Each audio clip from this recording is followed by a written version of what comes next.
Hey book readers, what's up? It's me, Dana at Waitlisted at Hogwarts, and today I will be doing the New York Times book tag.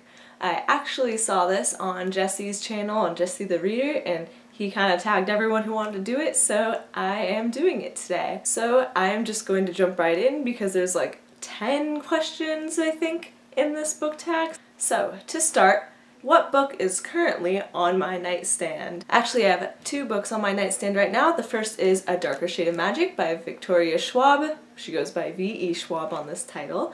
And then I also have Curse of the Sphinx by Ray Wagner on my phone through iBooks. And I basically have two right now because I really want to be reading Victoria Schwab's writing. I actually just finished The Savage Song the other day and I absolutely loved it, and I had A Darker Shade of Magic, so I was like, I am going to give this a try. And I'm absolutely loving it right now. Kel is fantastic. It's basically about this guy, Kel, and he is this type of magic wielder who can travel between parallel Londons. I think there are 4 of them. There's like White London, Red London, Grey London, and Black London, and it is phenomenal. It is phenomenal. I'm absolutely loving it so far, and I can't wait to keep going. I actually chose it because I just finished The Savage Song by Victoria Schwab, so I will be doing a book talk about that soon, hopefully.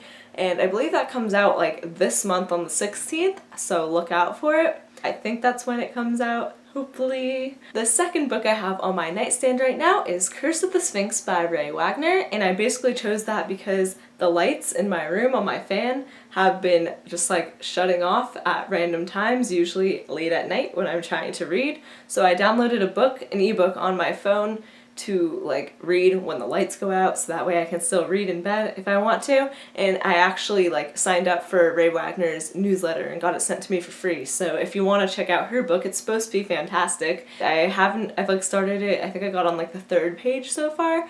So it's pretty good so far, I like it. Question 2 on this video is, what was the last truly great book that you read?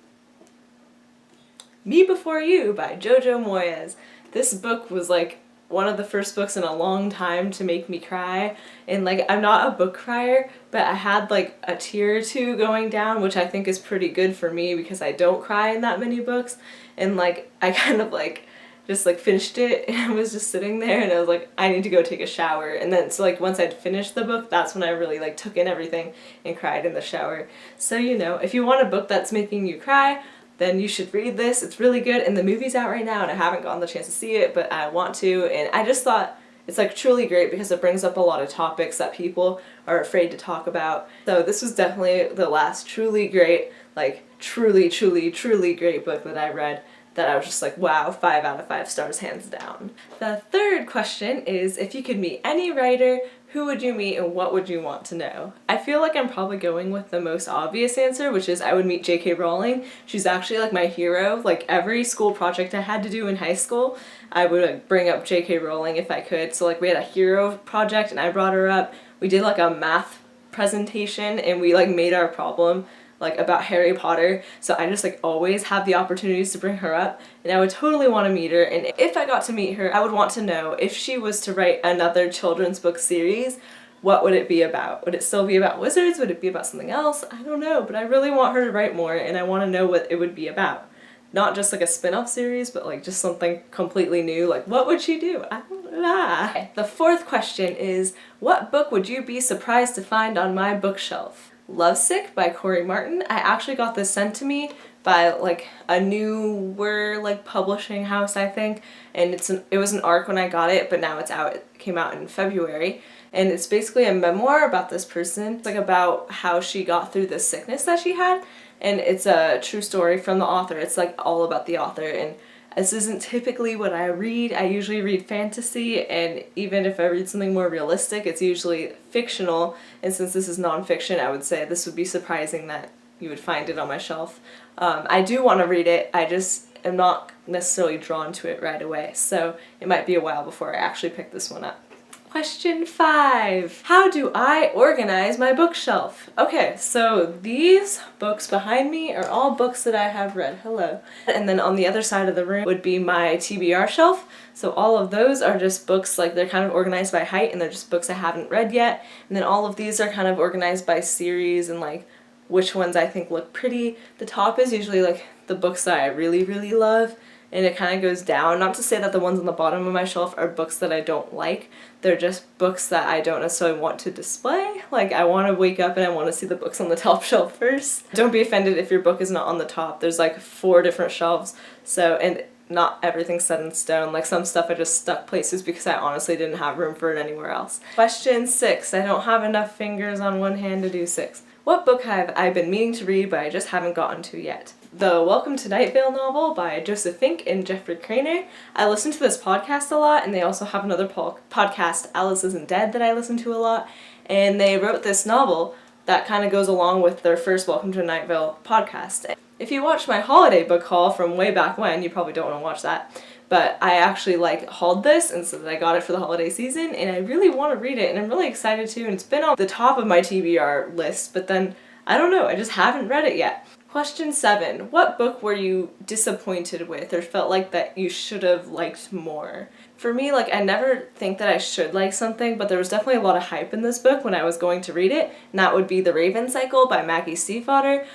I didn't not like this book, I just was expecting more from it than I got, and I think that's just because it was so overhyped. I'd like to reread it to see how I feel about it now. I just feel like more people anticipate it than I do. Question 8 would be, what books are you most drawn to, and what books do you kind of go away from, steer clear from, you know?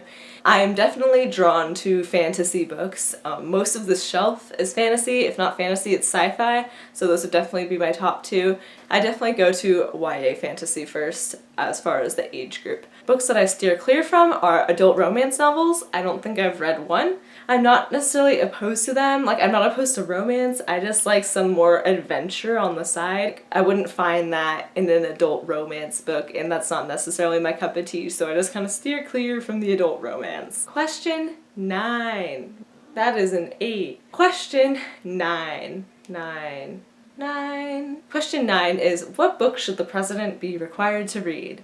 Illuminae by Amy Coffin and Jay Kristoff, because I feel like this teaches you why you shouldn't trust AI or artificial intelligence, because the artificial intelligence in this book is freaking scary. It just terrifies me. So I feel like the president should read this as something to say, this is why we shouldn't trust technology. Not necessarily trust the humans, but try to eliminate the corruption. I feel like it exposes that a lot, and that, yeah, the AI is just terrifying, and it's just a great book in general, so I feel like we could really bond over it, but it's also a learning thing.